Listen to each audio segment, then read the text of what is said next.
Good morning and Shabbat Shalom. Thank you very much for joining me this morning for my Saturday morning scripture study, coming to you live from St. Francisville, Louisiana. This is class number 15 in our ongoing series, The World and Words of the Prophet Jeremiah. Before I get started today, I wanted to give a couple of announcements. Number one, if you have not yet and you intend to, join us in Charlotte, North Carolina for the United Israel World Union Conference. This is our 80th annual meeting and conference. Please do so. You can find the link on our website. I'm certain that one of our good friends will post that link. So sign up. There's no charge. However, we do need you to register so that we can make you a nice name tag and we know you're coming, and we can plan logistically for you to be there. So that conference, we're less than 30 days out. The conference is April the 21st through 23rd, Charlotte, North Carolina, the Hilton at South Park, the Hilton Doubletree at South Park in Charlotte. Please join us. One other announcement, if you have not yet joined Jono Vandor and me on Thursday evenings, please do so. We're streaming exclusively to my YouTube channel, youtube.com/Ross K Nichols TV, and we're doing a study on a critical approach to the Hebrew Bible, textual criticism of the Hebrew Bible. That's Thursday evenings, 8 p.m. Central Time. I hope you can join us. So good morning. Yesterday, a very interesting article was posted online from Biblical Archaeology Review magazine. And the article was written by Nathan Steinmeier, and the subject of the article, it was called The Race to Read the Herculaneum Scrolls, the Herculaneum Scrolls. So I'm kind of a scroll guy. And I've heard of the Herculaneum Scrolls, so I was interested as to why this article would be coming up in my news feed. So I read it, and the article is about an exciting opportunity that was called the Vesuvius Challenge. The Vesuvius Challenge. And this Vesuvius Challenge was launched to encourage a competition to decipher the contents of scrolls that comprised a burnt-up library, Herculaneum, which is why the title is The Race to Read the Herculaneum Scrolls. Now, these scrolls were carbonized from the heat caused from this cataclysmic Vesuvius eruption that took place in 79 of the Common Era. Now, over time, there's been quite a bit of work to try to read the scrolls from this library. It's fascinating. Imagine it's like this vast library, obviously somebody wealthy. There's speculation as to whose library this is, but they can't read the scrolls because the scrolls are as it were, encased and sealed because of the extreme heat.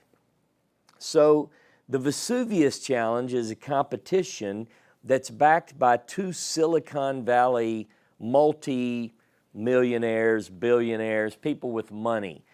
And they're offering over $1 million in prize money.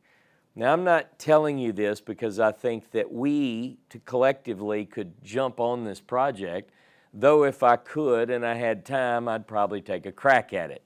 But as they say, it's probably all Greek to me.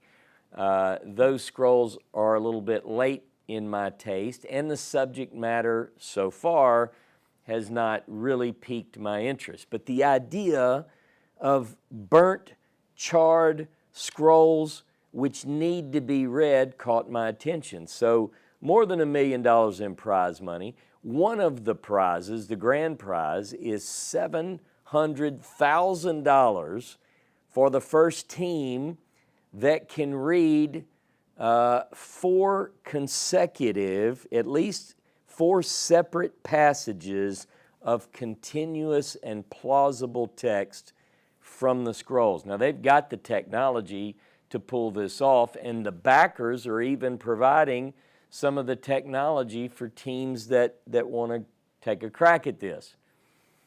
So, and by the way, $50,000 will be rewarded to anyone who can successfully detect ink on these scrolls, behind the charring, you know.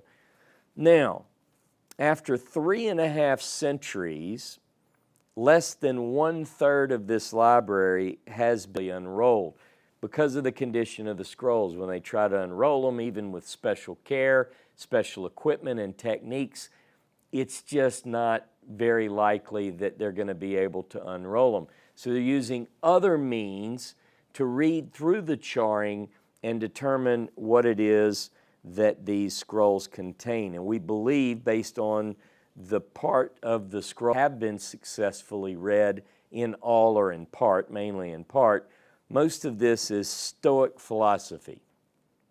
If that interests you and you have the skill sets and you get all that money, you know, best to you. But I have something that I think is even more important, requires a little less skill, but nonetheless, it requires skill. Today's teaching is called Reading Jeremiah's Burnt Scroll. You see how my mind works? I saw the ad. It was talking about burnt scrolls. It just so happened to be what I was thinking about. Relax. There's no prize money here. Not from me, and I doubt that you're going to send me prize money for what I have in store for you. However, nonetheless, it's exciting. On a cold, wintry day in 604 BCE, I know the month, I don't know exactly the day, but I do know it was cold. I do know it was winter. As I said, I know the month. The original Jeremiah scroll was cut up piece by piece. They would read, a man named Yehudi would read 2 or 3, 4 columns, probably about when he would hit the stitching of the scroll. He would cut, toss it into the fire, until at last the entire manuscript, the precious manuscript written by the hand of Baruch ben Neriah, which we happen to know, there is his seal on the screen. The entire manuscript was consumed in the flame. So my question at the outset of today is, can we together, you with me, with any degree of certainty, pull, as it were, from ancient times any of the charred remains of Jeremiah's original scroll out of the fire? Could we face a similar challenge? If someone said, Ross, there's prize money here, if we can just get 4 separate passages of continuous and plausible text. Now, in my mind, this is far more important, far more interesting than Stoic philosophy in a library at Herculaneum. So today, I'm basically announcing what I would call the Jehoiakim challenge, if you will allow me. Whereas Vesuvius charred the remains of the Herculaneum scrolls, Jehoiakim was the one who burnt up the scroll that I'm interested in. Again, unfortunately, there is no real financial reward But what could be more rewarding than identifying with a fair degree of certainty words of a scroll containing the actual message from God to Jeremiah, as the text would have it, to the people of his day, and quite possibly, as I will show you, laying the groundwork for the most important shift in ancient religion that's relevant even for today. Now, we're not going to be using X-ray tomography, but we will be required to be no less scientific in our approach.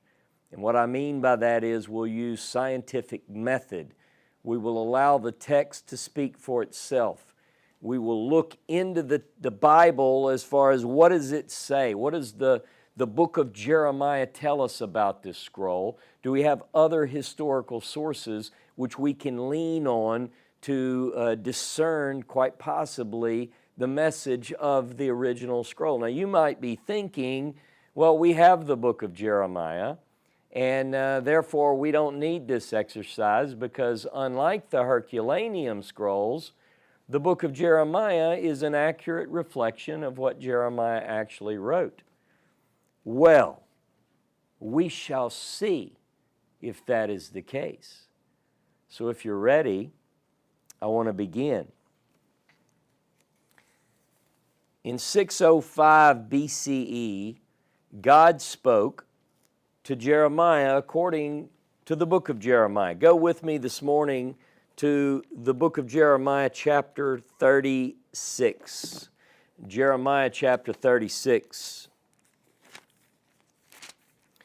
And I want to begin in 36, verse 1. In the 4th year of King Jehoiakim, son of Josiah of Judah, this word came to Jeremiah from the Lord. Get a scroll and write upon it all the words that I have spoken to you concerning Israel and Judah and all the nations, from the time I first spoke to you in the days of Josiah to this day. Perhaps when the house of Judah hear of all the disasters I intend to bring upon them, they will turn back from their wicked ways, and I will pardon their iniquity and their sin. So Jeremiah called Baruch ben Neriah, and Baruch wrote down in the scroll at Jeremiah's dictation all the words which the Lord had spoken to him. So I'm curious, what did this scroll contain? Can we follow textual clues to reconstruct it? In chapter 36, verses 2 through 4, we know that it contained all of the words that God had spoken to Jeremiah, and then it qualifies it even more. It says, concerning Israel, and concerning Judah, and concerning all the nations.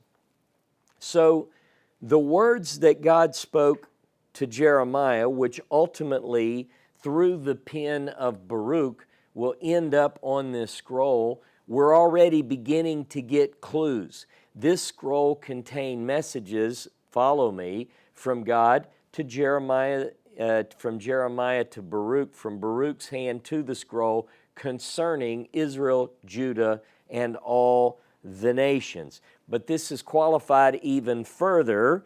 It says, quote, from the time that I first spoke to you in the days of Josiah to this day.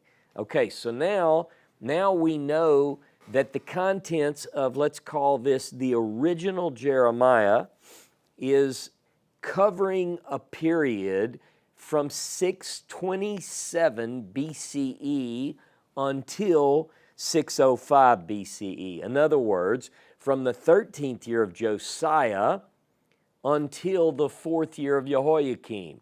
So we know that this 23-year period is all that was in there.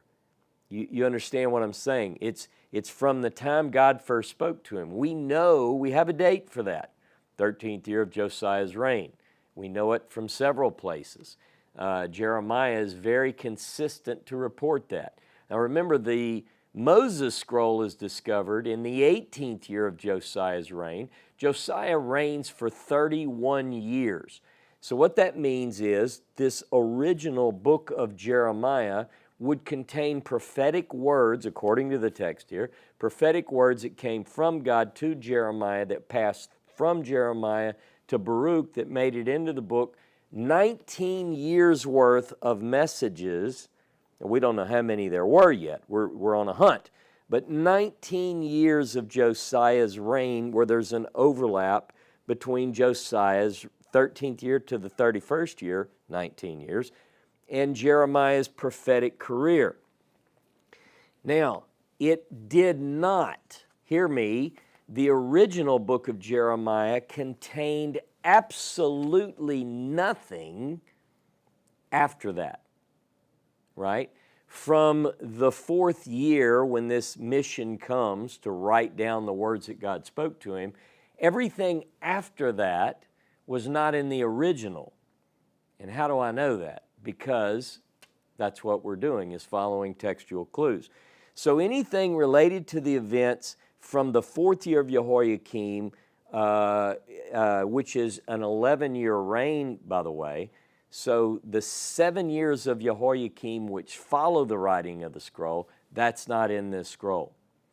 From the end of Jehoiakim's reign unto Jehoiakim's reign, and then unto Zedekiah's reign, which was an 11-year reign, up to the 5th month and the exile into Babylon, none of that was in the original scroll. So you see, my mission is tight. I'm trying to recover the message of Jeremiah edition 1. I'm not worried about the rest yet. We'll get to that. I'm just focused on version 1. So by a careful reading of the book of Jeremiah, I believe, and I will put forth to prove to you, that we can begin to make some inroads, a preliminary list of possibilities of what could have been in Jeremiah version 1, the original Jeremiah scroll. Now, how will I rank these? The way I do everything. I make lists. So here's the way my list works on paper. Imagine this. I have 4 columns, and I even have them color-coded. And column 1 is likely. In other words, it's very likely that this would have been in Jeremiah edition 1. I have another column immediately to the right, going left to right, likely.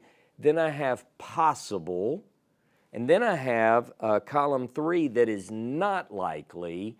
And all the way to the right is not possible.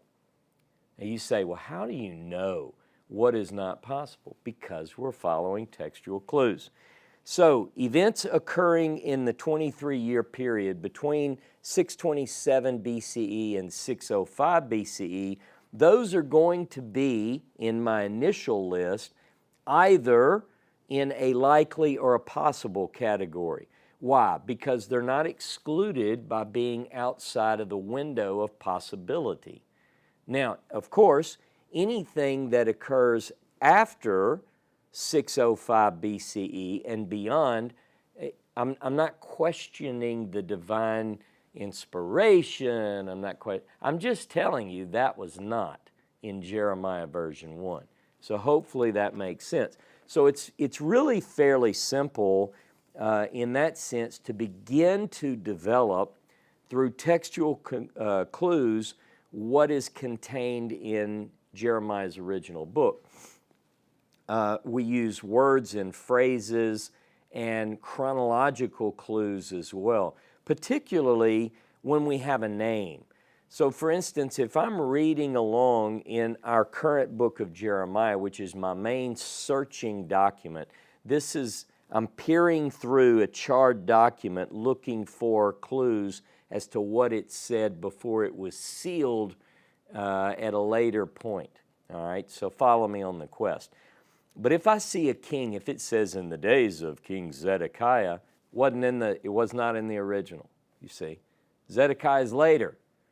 If it talks about in the such and such year of Nebuchadnezzar, I can do the math because I know, according to the book of Jeremiah, that the 4th year of Jehoiakim is the 1st year of Nebuchadnezzar. So if I'm reading about a later time, I can say, well, that's outside my window. Now let me give you an example of something that probably is one of those words that was originally written in the original Jeremiah. Remember, this scroll is burned up. It's whacked up by Yehudi, and he cast it into the fire. He reads a column, reads a column, reads a column, whack, and he tosses it in the fire. And then God tells Jeremiah, we're going to get into this in a few moments, you and Baruch make another scroll and put in it the same words that were in the first scroll. All right? So here's something. Go with me to Jeremiah chapter 3. Jeremiah 3. Jeremiah chapter 3 and verse 6. The Lord said to me in the days of King Josiah. Now I know that according to Jeremiah, the word of the Lord didn't come unto him until the 13th year of Josiah.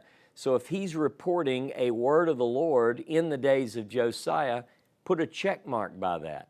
This section of text is part of the original Jeremiah. It is likely, at least possible. You see what I'm saying? It's certainly not unlikely or impossible, but it's got the possibility of being something that was in that original scroll. So let me read a little bit of it. Have you seen what rebel Israel did? Now this is talking about the northern kingdom, not Judah. Going to every high mountain and under every leafy tree and whoring there. I thought after she's done all these things, she'll come back to me. But she didn't come back, and her sister, faithless Judah, saw it. I noted, because rebel Israel had committed adultery, I cast her off and handed her a bill of divorce. Yet her sister, faithless Judah, was not afraid. She too went and whored. And it goes on. So you can imagine this being in Jeremiah version 1 and being read not once, not twice, but 3 times leading up to it being cut up and destroyed in the fire. Now let me tell you this, as I built my list, I'm dealing first with levels of probability. You would put together a table, a distribution of possibilities, right? Some of you do this kind of thing in your personal work outside of biblical studies. It's a very methodical way of doing things. So I would go, if I have a distribution, if I look at there are 52 chapters in the book of Jeremiah, as I work through those, I'm able to quickly say, this chapter belongs in the likely or the possible column. These chapters belong in the not likely and not possible columns. And then you begin to look. So you can quickly begin to assess how difficult will it be, because some we don't know. You just have to say, well, it's possible. You know, we don't have a date. We don't have any real clues in the text. So we have to kind of place, and we can't, by the way, we cannot trust the order of the current book of Jeremiah. You just can't do it. It's jumbled very much so, all right? So you're going to find out as we work through this study. This is sort of a study within our bigger study. Over the next few weeks, you're going to see that far more of the known chapters deal outside of our distribution table of likely and possible. What am I saying? I'm saying that a lot of what we have in our present book of Jeremiah is not likely and absolutely not part of the original Jeremiah scroll. So it becomes sort of a challenge. Now let me give you a few examples of what could be, let me do it this way, what could not possibly be part of the original Jeremiah scroll. And you'll see this rather quickly, all right? Look at Jeremiah chapter 21. Jeremiah 21. Here we go. To Jeremiah from the Lord, when King Zedekiah sent to him Pashur, son of Malchiah, and the priest Zephaniah, son of Maaseiah, to say, you see, now that can't be part of the original Jeremiah. Why? I know this, I don't want to just talk down to people. I know you get it. See, that's the time of Zedekiah. It's after 605 BCE. All right, so it can't be. Look at chapter 22 and go down to verse 24. As I live, declares the Lord, if you, O King Koniah, son of Jehoiakim of Judah, were a signet on my right hand, I would tear you off even from there. Not part of the original scroll. It's the time of Jeconiah. Look at chapter 24. We're just going to scroll through a few. Chapter 24. Here we go. The Lord, verse 1, showed me 2 baskets of figs. When, Jeremiah? When did the Lord show you this? They were placed in front of the temple of the Lord. This was after King Nebuchadnezzar of Babylon had exiled King Jeconiah, son of Jehoiakim of Judah, and the officials of Judah. And you see, that's after, not part of the original. Look at chapter 27. Now, 27 is a little bit tricky because it's got a textual corruption. It's got a mistake in the text. It says, at the beginning of the reign of King Jehoiakim, son of Josiah. Now, this would trick you. Like you'd go, wait a minute, this could be part of the original scroll because it's the beginning of the reign of King Jehoiakim. But there's a problem because if you keep reading, you'll see, look down at verse 3, and send them to the king of Edom, the king of Moab, the king of the Ammonites, the king of Tyre, the king of Sidon, by envoys who have come to King Zedekiah of Judah of Jerusalem. In other words, it gives itself away. The rest of this text clearly indicates that this is from the time of Zedekiah and not Jehoiakim. Now, the Hebrew text here does say Jehoiakim, but it's clearly a scribal error. Possibly is in the proper time frame. It is at the beginning of the time of Jehoiakim. So what we have here is a scribe had just finished writing the previous section, most likely. This is a very logical way to think about this. And at the end of finishing that one, began a new section, and just in the scribe's mind, he says at the beginning of the reign, he says, Bereshi, and he's working his way. He just wrote this phrase, and he accidentally, inadvertently puts the wrong name. So that could trick you, but this text cannot be part of the original scroll. Look at chapter 28. That year, early in the reign of King Zedekiah of Judah, wrong king, can't be part of the original. Look at chapter 29.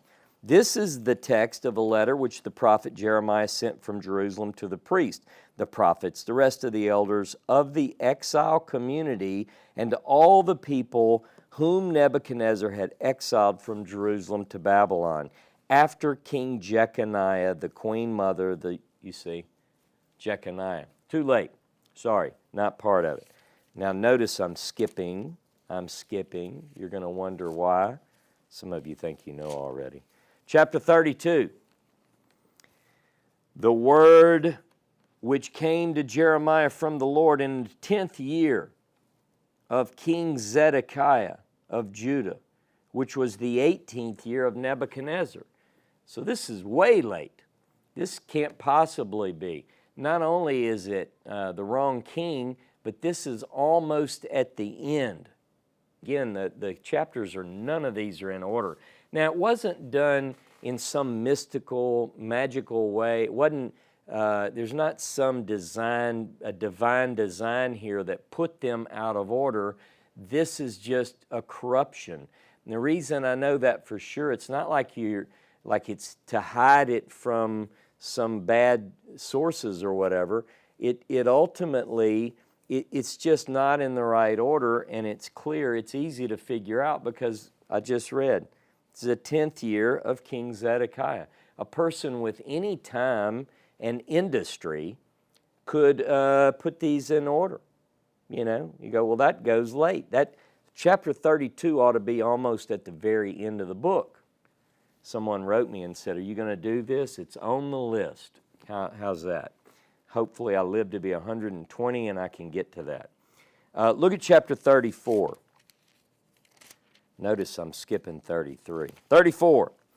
The word which came to Jeremiah from the Lord when King Nebuchadnezzar of Babylon and all his army and all the kingdoms of the earth and all the people under his sway were waging war against Jerusalem and all its towns. You go, well, there were a couple of occasions. Could this be? Well, here we go. Thus says the Lord, the God of Israel, go speak to King Zedekiah of Judah. You see, outside of our focus. Now, chapter 36, we're going to skip over. Most of 36 concerns after the scroll was written. Chapter 37, I'm going to pick up my pace a little bit here. Chapter 37 is Zedekiah's time. Chapter 38 and 39, the time of Zedekiah. Chapter 40, 41, 42, 43, 44, all deal post-exile.